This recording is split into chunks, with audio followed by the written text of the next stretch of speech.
Assalamualaikum warahmatullahi wabarakatuh. Perkenalkan saya Raisya Rahmi Putri dari kelas B Praktikum 2, di mana saya akan membedah terkait skandal Parmalat ini dengan yang terjadi atas keruntuhan dari tahun 2002, dari tahun dia berdiri hingga tahun 2023 dia baru terungkap seperti itu. Masuk kita ke dalam pembahasannya. Di latar belakang ini kita mulai dari Callisto Tanzi, di mana membangun Parmalat dari pabrik susu lokal di Parmalat, Italia, dan menjadi konglomerat pangan multinasional yang berorientasi di sekitar 30 negara pada tahun 2002. Dengan nilai pasarnya sendiri ini bisa mencapai 3,7 miliar yang menjadikan salah satu raksasa industri terbesar di Italia itu sendiri. Tapi ekspansi agresif ini termasuk akuisisi dari bisnis roti, jus, dan juga olahraga. Dan di tahun 1990-an, manajemen mulai menyembunyikan kerugian dan utang ke puluhan entitas di offshore. Inilah fondasi dari skema yang akhirnya terbongkar di tahun 2023. Kalau kita lihat di lini waktu singkatnya itu sendiri, diketahui bahwa 1961 itu melarat di bursa saham Milan. Uh, didirikan di tahun 1961. Parmalat didirikan di Callisto Tanzi, dan juga mulai terjadi melarat bursa itu di tahun 1990, dan hingga akhirnya mengajukan bangkrut di tahun 2023 akhir. Dan lebih dari 40 tahun sejarah yang sudah diperoleh Parmalat ini akhirnya bangkrut dalam hitungan minggu. Seperti itu kurang lebih latar belakang dari Parmalat itu sendiri. Kita masuk dalam pembahasan ini akan menjawab kelima pertanyaan yang sudah diberikan seperti itu. Pertanyaan pertama, uh, paradoks utang itu menjadi anomali yang diabaikan oleh pasar seperti itu. Kenapa? Karena perusahaan ini mengeklaim kas yang raksasa terus-menerus, tapi tetap menerbitkan utang baru dan bukannya melunasi utang lama. Dan ini sangat melanggar free cash flow yang diajarkan pada keuangan ya, nilai ini, kelas-kelas keuangan dan lain sebagainya. Dilihat dari grafik juga, kalau kas yang dilaporkan tuh terus menaik secara stabil di tahun 2000 hingga 2003. Dengan anehnya, penerbitan utang baru justru melonjak di periode yang sama.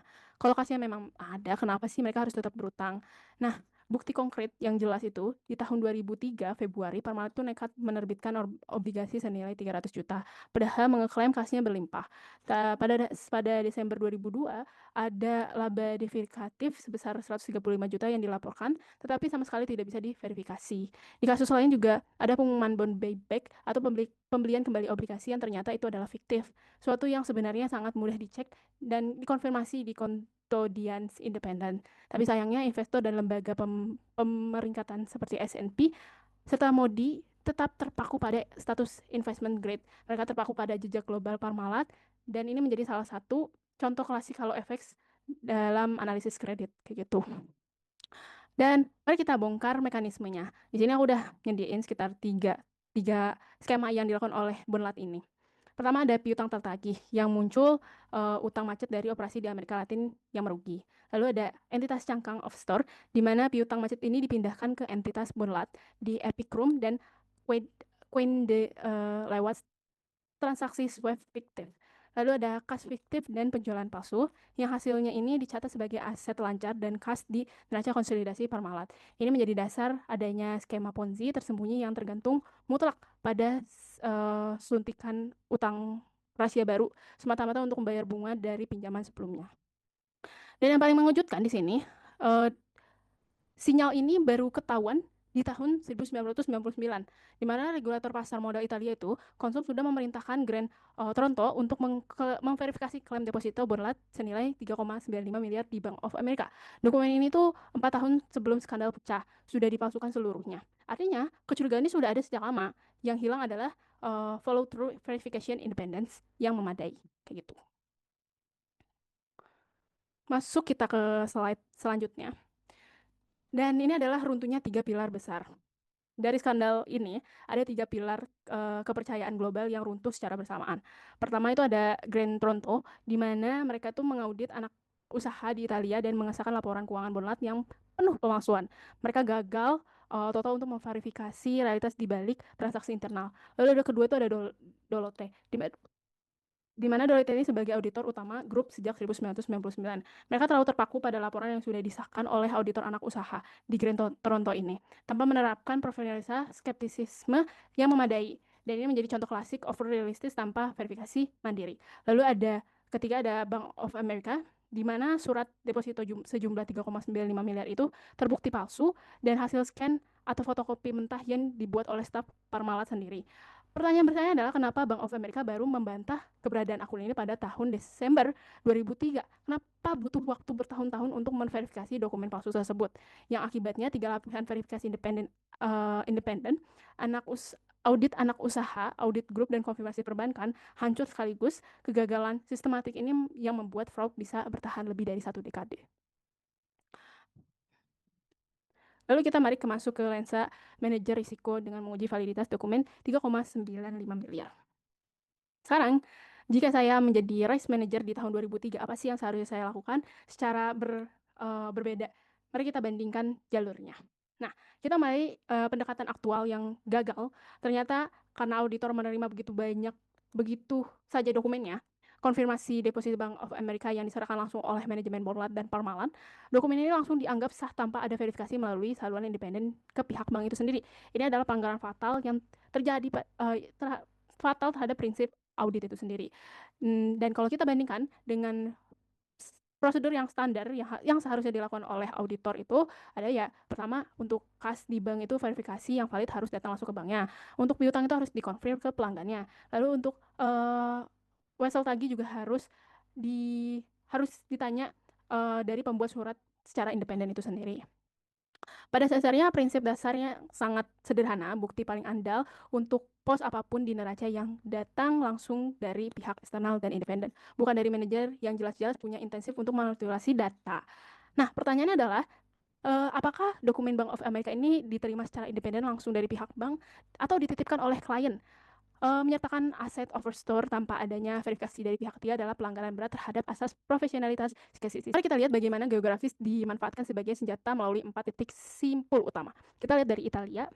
Italia itu adalah pusat komandonya, di mana kantor pusat atau Bursa Milan, tempat lapor konsolidasi palsu dirakit dan dipublikasikan ke publik. Lalu ada Cayman Island, di mana ini menjadi defaultnya di lokasi berdirinya di Borlat, dan Espiritism, entitas cangkang di sini berfungsi menyerap piutang macet, sengaja ditempatkan agak jauh dari jangkauan regulator Eropa.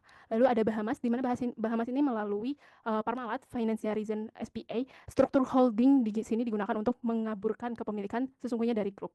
Lalu ada New York Amerika, pasar modal, tempat obligasi dan ADR diterbitkan untuk menarik dana global yang pada akhirnya memicu yurisdiksi SEC untuk turun tangan. Nah, taktik ini jelas melakukan fermentasi melalui Special Purpose SPV, lintas batas negara yang didesain sengaja untuk melumpuhkan audit terpusat. Lalu apa sih dampak nyata terhadap profesi investigasi dan ligasi? Nah, di sini aku udah nyiapin 3 hambatan besar yang muncul akibat friksi lintas batas ini. Pertama ada pengumpulan bukti, di mana Korsop ini dan SEC ini berhadapan dengan undang-undang kerahasiaan perbankan yang sangat ketat di negara tax haven. Kertas kerja pun tersebar di berbagai entitas hukum yang terpisah. Lalu kedua itu ada penegakan hukum. Walaupun pengabdian Italia atau ES bisa membekukan aset, mengonsekuensi putusan terhadap Cayman atau Bahamas membutuhkan pembuktian konsolidasi itikat buruk yang sangat sulit dan panjang di pengabdian. Lalu ada benturan yurisdiksi, di mana perbedaan rezim pemailitan antara AS dan Eropa memicukan kekacauan hukum. Sampai-sampai pemerintah Italia harus menerbitkan direktif darurat yang mendobrak aturan domestik mereka.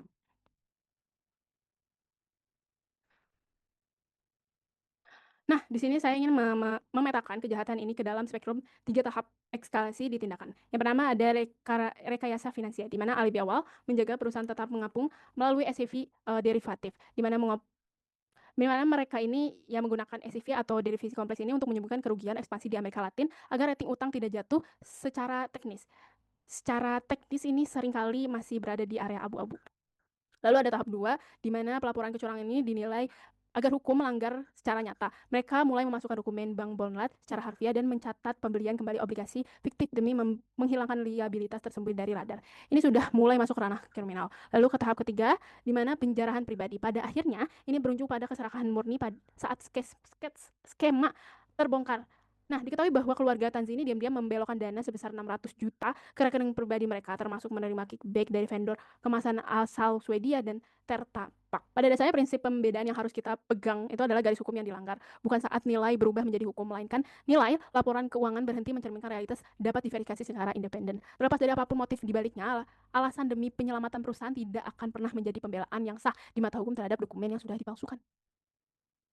Nah, lanjut, untuk memahami mengapa fraud terbesar ini bisa terjadi, nah kita bedah menggunakan kerangka akademis klasik fraud triangle, di mana tekanan atau intensif kebutuhan arus kas yang mutlak untuk membiayai akuisisi global yang agresif sekaligus menutup kerugian besar di Amerika Latin tanpa merusak rating investment grade perusahaan. Kesempat Nah, di mana kesempatan tata kelola korporasi yang sangat lemah, komite audit yang fiktif, serta auditor eksternal yang meloloskan fotokopi dokumen tanpa validasi langsung ke pihak ketiga. Lalu ada sikap dan rasionalisasi filosofi, di mana Teflon milik Hasilo Tanzini sebuah perasaan superior yang merasa kebal hukum, manuver menipu yang bisa melakukan dirasional hanya sebagai pinjaman sementara untuk menyelamatkan kerajaan bisnis keluarganya. Namun ya gimana ya, pengadilan tidak membela tindak pidana termasuk niat dari rasional tersebut. Ya pada akhir tahun 2010, pengadilan Parma menjatuhkan vonis 18 tahun penjara kepada Charles Tanzi atas dakwaan kebangkrutan, curang, dan konspirasi. Mantan Direktur Keuangan Fasiotona divonis 14 tahun penjara dengan total 19 eksekutif dinyatakan bersalah. Nah, ini kita masuk ke dilema komersialisasi luar biasa. Nah, dari sini kita posisikan dia sebagai kondisi yang dihadapkan oleh komisaris luar biasa, Enrico Bondi. Pada Januari 2004, raksasa industri sebesar Parmalat ini yang sangat besar di Italia, yang uh, terbesar ke-8 di Italia. Mohon maaf. Terbesar ke-8 Italia ini hancur dalam semalam. Nah, operating berhenti mendadak di pasar obligasi retail hancur lebur, menyebabkan lebih dari 100.000 investor retail kehilangan seluruh tabungan mereka. Ada kawah liabilitas yang sangat besar, namun di tengah puing-puing tersebut ada satu titik terang. Inti bisnis susu Parmalat sebenarnya masih bernilai tinggi dan menghasilkan profit real. Hanya saja posisinya tercekik oleh tumpukan utang fiktif. Nah, masuk ke tugas berat Bondi yang menyeimbangkan kelangsungan operasional ribuan karyawan dengan tanggung jawab fidusiasianya untuk memaksimalkan recovery aset bagi para kreditor. Untuk mengeksekusinya, ada 3 jalur respon utama yang dipertimbangkan melalui legalitas terhadap bank-bank raksasa global melalui rekonstrukturisasi struktur permodalan dan utang, atau melakukan amputasi terhadap aset-aset yang non-inti. Nah, masuk ke dalam matriks prioritas penyelamatan nilai recovery strategi, di mana kita menyusun urutan prioritas penyelamatan nilai recovery strategi. Di prioritas pertama ada legalisasi, defensif, dan ofensif. Di sini langkah pertama adalah mengugat bank-bank global seperti Citigroup, Bank of America, and Morgan Stanley atas tuduhan marketing rigging. Dengan memanfaatkan ketakutan bank terhadap kerusakan reputasi strategis, ini berhasil menghasilkan settlement yang nyata terhadap lebih dari 2 miliar. Lalu ada prioritas, di mana rekonsiliasi debt to equity. Langkah kedua ini adalah untuk menukar utang lama kreditor menjadi kepemilikan saham, lalu memunculkan entitas baru bernama Nuova Parmalat di bisnis Milan pada tahun 2005. Langkah ini berhasilkan menyelamatkan Prestige Going Center sehingga bisnis ini bisa kembali meraih profitabilitas real. Lalu ada prioritas ketiga, di mana ada rasionalitas aset melalui likuiditas ego aset. Olahraga dan unit usaha pariwisata ini penting untuk memfokuskan kembali eksklusivitas entitas pada kompetensi mereka, yaitu industri susu dan juga pangan. Nah, pada intinya kita harus melihat catatan realnya. Kalau objektif pengembalian dana lebih dari 2 miliar dari settlement perbankan memang angka yang sangat signifikan, tetapi jumlah itu sebetulnya hanya menutupi sekitar 14% dari total liabilitas yang mencapai 14 miliar. Inilah mengapa strategi keunggulan tidak akan pernah cukup. Kombinasi antara legalitas, paralel restitusi utang, dan stabilitas operasi inti adalah pendekatan paling realistis untuk memaksimalkan nilai jangka panjang saat. Lalu pelajaran dari ilusi akuntansi yang buram, di mana ada tata kelola. Di tata kelola ini ukuran too big to fail adalah citra yang positif tidak pernah dapat mendistribusikan arus kas real dan transparansi absolut, dan kompleksitas adalah resiko. Struktur organisasi lintas batas yang rumit dan tidak bisa dijelaskan secara sederhana oleh manajemen harus selalu kita perlakukan secara retrik utama, bukan sebagai tanda kecanggihan finansial. Lalu ada kegagalan penjagaan gawang, di mana auditor yang menyampingkan radikal skeptisisme dan melupakan pentingnya konfirmasi independen dari pihak ketiga, pada akhirnya harus bersiap menanggung beban dan seluruh kebangkrutan sistematik. Pada intinya kasus Panama ini berdiri kokoh sebagai suatu momentum peringatan, rekayasa keuangan yang dibiarkan berjalan tanpa pengawasan ketat akan secara senyap berkembang biak hingga akhirnya memicu kericuhan yang tiba-tiba dan tidak mungkin bisa dihindari. Nah, berikut adalah